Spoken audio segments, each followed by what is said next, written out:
اعوذ باللہ من الشیطان الرجیم بسم اللہ الرحمن الرحیم ما کان لبشر ان یؤتیہ اللہ الکتاب والحکم والنبوۃ ثم یقول للناس کونوا عبادا لی من دون اللہ ولکن کونوا ربانیین بما کنتم تعلمون الکتاب وبما کنتم تدرسون صدق اللہ العظیم۔ آج کے سبق میں ہم نے ایک بات سیکھنی ہے۔ ہمارے معاشرے میں ایک بہت بڑا اعتراض سامنے آتا ہے کبھی کبھی سننے کو،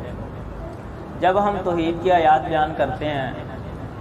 من دون اللہ کا معنی بیان کرتے ہیں کہ اللہ پاک نے قرآن مقدس میں جہاں کہیں بھی فرمایا من دون اللہ تو اس میں انبیاء بھی شامل ہیں، اس میں اولیاء بھی شامل ہیں، اس میں صحابہ بھی شامل ہیں، شہداء بھی شامل ہیں، حتیٰ کہ سیدنا علی المرتضیٰ سے لے کے محمد الرسول اللہ صلی اللہ تعالیٰ علیہ وسلم تک تمام عظیم تر شخصیات اس میں شامل ہیں۔ تو بعض لوگ یہ اعتراض کرتے ہیں جی من دون اللہ سے مراد تو صرف بتیں ہیں، اس میں انبیاء، اس میں صلحاء، اس میں جناب صحابہ، علی اور نبی پاک صلی اللہ علیہ وسلم کس طرح شامل ہو گئے؟ تو ہم نے قرآن مقدس کی آیات کو سامنے رکھتے ہوئے پہلے تو یہ مسئلہ سمجھنا ہے کہ یہ جو جھوٹ بولا جاتا ہے نا کہ من دون اللہ سے مراد صرف بتیں ہیں، یہ بالکل غلط بات ہے۔ قرآن مقدس نے کئی جگہ پہ خود لفظ من دون اللہ انسانوں کے لیے استعمال کیا، لفظ من دون اللہ نیک لوگوں کے لیے، حتیٰ کہ انبیاء کے لیے لفظ من دون اللہ قرآن نے استعمال کیا ہے۔ تو یہ دھوکہ جو دیا جاتا ہے کہ من دون اللہ سے مراد صرف بتیں ہیں، یہ صرف اپنی دکان بچانے کے لیے، اپنا مذہب بچانے کے لیے، اپنا طریقہ بچانے کے لیے، اپنا جناب مسلک بچانے کے لیے یہ دھوکہ دیا جاتا ہے۔ ورنہ مفسرین نے بھی کئی جگہ پہ اس بات کی تصریح کی ہے کہ من دون اللہ اس میں انبیاء بھی شامل ہیں، اس میں صلحاء نیک لوگ بھی شامل ہیں۔ من دون اللہ کا معنی یہ ہوتا ہے کہ اللہ کے علاوہ، اللہ کی ذات سے ہٹ کر۔ من دون اللہ کا معنی یہ نہیں ہے اللہ کے مخالف،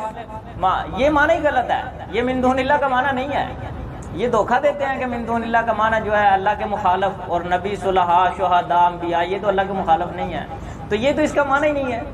یہ تو جھوٹ بولا جاتا ہے اپنا مذہب چھپانے کے لیے۔ تو پہلی آیت قرآن مقدس کی ترجمے پہ غور کریں گے تو خود آپ کو سمجھ آئے گی کہ من دون اللہ ہر انسان کو شامل ہے۔ اللہ پاک سورۃ آل عمران آیت نمبر 79 میں فرماتے ہیں 79 ما کان لبشر ان یؤتیہ اللہ الکتاب، کسی بشر کے لیے، کسی انسان کے لیے یہ مناسب نہیں ہے اور نہ جائز ہے کہ جس کو اللہ نے کتاب دی ہو، والحکمہ حکمت عطا کی ہو، والنبوہ اور نبوت عطا کی ہو، ثم یقول للناس پھر وہ لوگوں کو کہتا پھرے کہ کونوا عبادا لی من دون اللہ، کہ میرے عبادت گزار بن جاؤ اللہ کے علاوہ۔ اب یہاں لفظ من دون اللہ ہر فرد بشر کے لیے قرآن مقدس نے استعمال کیا ہے، اور ہر فرد بشر میں آدم سے لے کے نوح علیہ السلام تک، نوح علیہ السلام سے لے کے جناب ابراہیم تک، جناب ابراہیم سے لے کے ان کے بیٹے اسماعیل تک، اسماعیل سے لے کے جناب موسیٰ علیہ السلام تک، اور حتیٰ کہ اس میں محمد الرسول اللہ صلی اللہ علیہ وسلم بھی شامل ہیں۔ فرمایا وَلَٰكِن كُونُوا رَبَّانِيِّينَ بِمَا كُنتُمْ، لیکن وہ ہر فرد بشر کہتا یہ ہے کہ تم رب والے بن جاؤ، بما کنتم تعلمون الکتاب، اس وجہ سے کہ تم سیکھتے ہو کتاب، و بما کنتم تدرسون، اور جو کچھ تم کتاب سے سبق حاصل کرتے ہو۔ یہ پہلی آیت ہے قرآن مقدس، اس میں ما کان لبشر من دون اللہ، دو الفاظ بڑی وضاحت کے ساتھ موجود ہیں کہ کسی فرد بشر کے لیے یہ جائز نہیں ہے کہ وہ یہ کہے کہ میری عبادت کرو اللہ کے علاوہ۔ دوسری آیت قرآن مقدس کی 6واں پارہ سورۃ مائدہ آیت نمبر 76 پس منظر یہ ہے کہ اللہ رب العزت یہود و نصارہ کے ایک شبہ کا جواب دے رہے ہیں۔ یہود و نصارہ کا یہ شبہ تھا کہ حضرت مریم اور حضرت عیسیٰ علیہ السلام یہ انسانوں میں سے نہیں ہے، یہ کوئی اور ہی مخلوق ہے۔ اللہ رب العزت نے ان کا جواب دیا، اور بیوقوفو مل مسیح ابن مریم الا رسول قد خلت من قبلہ الرسل و امہ صدیقہ، عیسیٰ علیہ السلام یہ صرف اللہ کا ایک رسول ہے، اور اس کی ماں یہ اس وقت کی کائنات کی جو عورتیں تھیں ان میں سے سب سے بڑی صدیقہ، طیبہ، طاہرہ، پاک دامن عورت ہے۔ کانا یاکلان الطعام، وہ دونوں یعنی عیسیٰ علیہ السلام اور مریم وہ کھانا بھی کھاتے تھے، اور کھانا کھانا یہ انسانوں کی نشانیوں میں سے، علامات میں سے ہے۔ فرمایا انظر کیف نبین لهم الآیات ثم انظر انا یؤفکون، میرے پیغمبر دیکھیے ان کے سامنے ہم کیسی کیسی آیات بیان کرتے ہیں، واضح دلائل دیتے ہیں، پھر یہ کہاں بھٹکتے رہتے ہیں۔ فرمایا قل اتعبدون من دون اللہ، میرے پیغمبر ان کو کہیے کہ تم اللہ کے علاوہ کی عبادت کرتے ہو۔ اب یہاں لفظ من دون اللہ عیسیٰ علیہ السلام کے لیے استعمال ہوا ہے، تو عیسیٰ علیہ السلام معاذ اللہ کو بت تھے، پتھر تھے، انسان تھے، اور اس وقت کے افضل ترین انسان تھے، کیونکہ جو نبی ہوتا ہے وہ وقت کے تمام انسانوں سے سب سے افضل ترین انسان ہوتا ہے۔ اور یہاں من دون اللہ، اللہ کے علاوہ، من دون اللہ کا جو لفظ ہے یہ عیسیٰ علیہ السلام کے لیے اللہ استعمال کر رہا ہے۔ تو یہ جو جھوٹ بولتے ہیں کہ من دون اللہ سے مراد صرف بت ہیں، اب قرآن تو کہتا ہے من دون اللہ سے مراد عیسیٰ علیہ السلام بھی ہیں، تو یا تو عیسیٰ علیہ السلام بت ہیں، اگر بت نہیں ہے تو پھر دعویٰ غلط ہے آپ لوگوں کا کہ من دون اللہ سے مراد صرف بت ہے۔ دو آیات ہوگی قرآن مقدس کی۔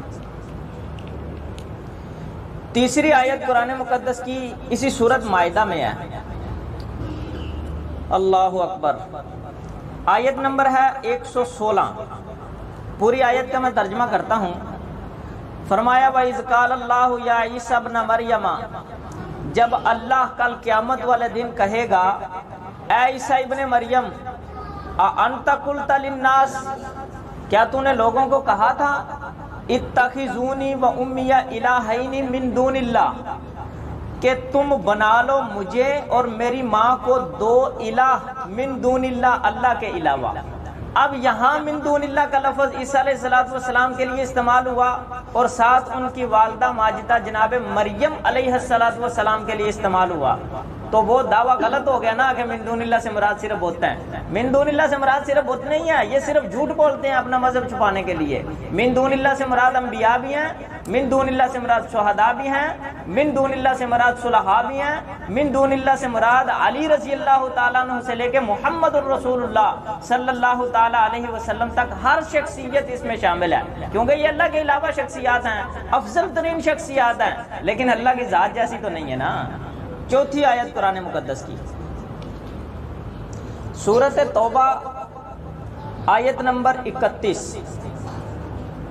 یہ 10واں پارہ ہے۔ آیت کے ترجمے پہ غور کرنا ذرا۔ فرمایا اتخذوا احبارہم و رہبانہم،